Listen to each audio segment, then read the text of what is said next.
What if I told you that in the heart of Philadelphia stands a fortress of stone and iron where the screams of the past still echo through crumbling corridors, where visitors leave with scratches they can't explain, and shadow figures pace cells that have been empty for decades? This isn't just any abandoned prison. This is Eastern State Penitentiary, America's most haunted prison. And today, we're going inside to uncover the dark history that turned a revolutionary experiment in criminal justice into a paranormal hotspot that terrifies even the most hardened investigators. But before we dive into the shadows, make sure you hit that subscribe button and ring the notification bell, because you won't want to miss what we uncover in these haunted halls. Picture this. It's 1829, and the world is watching Philadelphia unveil something that has never existed before.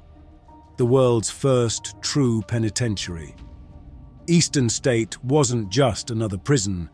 It was built on a radical idea called the Pennsylvania system. Each prisoner lived in complete isolation in their own vaulted cell, complete with central heating, plumbing, and a private exercise yard. These were luxuries that most free citizens didn't have. But here's the twisted part. The price of these amenities was your sanity. Prisoners were hooded whenever they moved. They couldn't speak to guards or other inmates.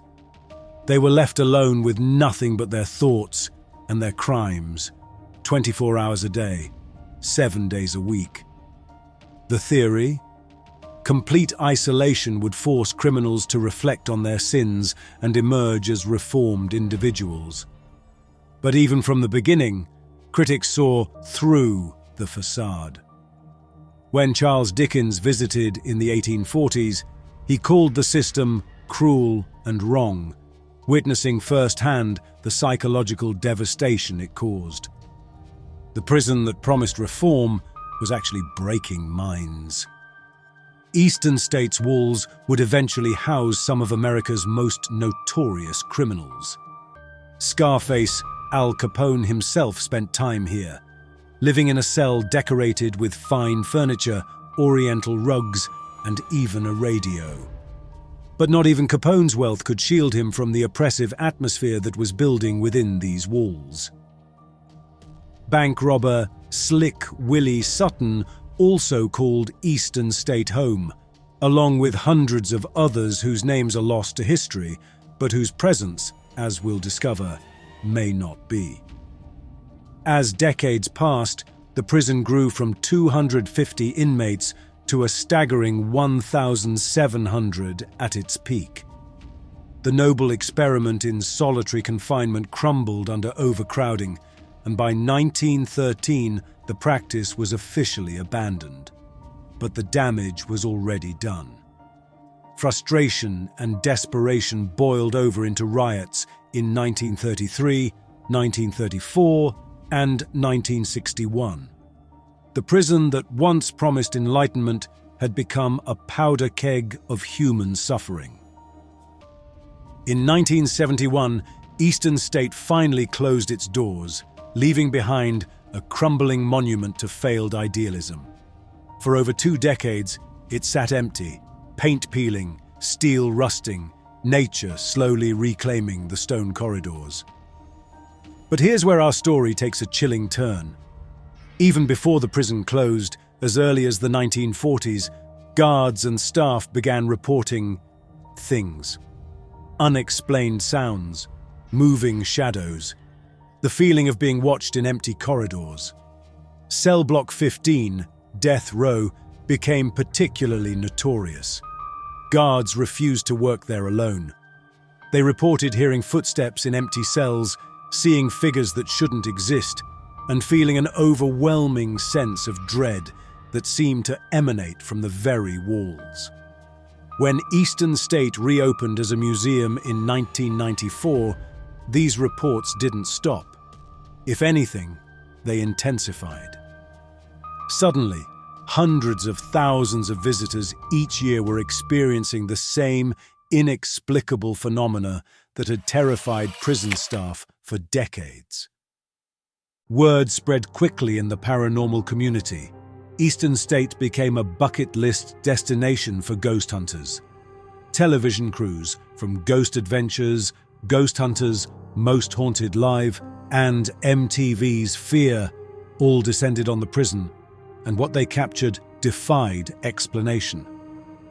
Sci-fi's Ghost Hunters captured footage of a shadowy figure pacing Cell Block 12's corridor, a figure that shouldn't have been there. Investigators recorded electronic voice phenomena, disembodied voices responding to questions in empty cells. But it's not just the professionals. Thousands of regular visitors have reported the same phenomena. The feeling of being watched, unexplained cold spots, and most disturbing of all, physical contact from unseen entities. Visitors leave with scratches they can't explain, handprints on dusty surfaces, and the unshakable feeling that something followed them out. The most common report? The sound of cell doors slamming shut throughout the prison, especially during the dead of night. Security cameras have captured these heavy metal doors moving on their own, as if operated by invisible hands. Each October, during Eastern State's Halloween Nights events, these encounters intensify. Thousands of thrill-seekers flock to the prison, but many leave with experiences they never expected. Encounters that transform skeptics into believers. Now, before you dismiss these experiences entirely, consider this. Scientists have discovered that Eastern State has unusually high electromagnetic fields throughout the complex. These electromagnetic anomalies have been documented to affect human perception and can cause feelings of being watched, auditory hallucinations, and even visual disturbances.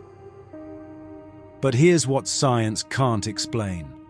The consistency of the reports across decades, the specific details that multiple unconnected witnesses describe, and the physical evidence that investigators continue to document.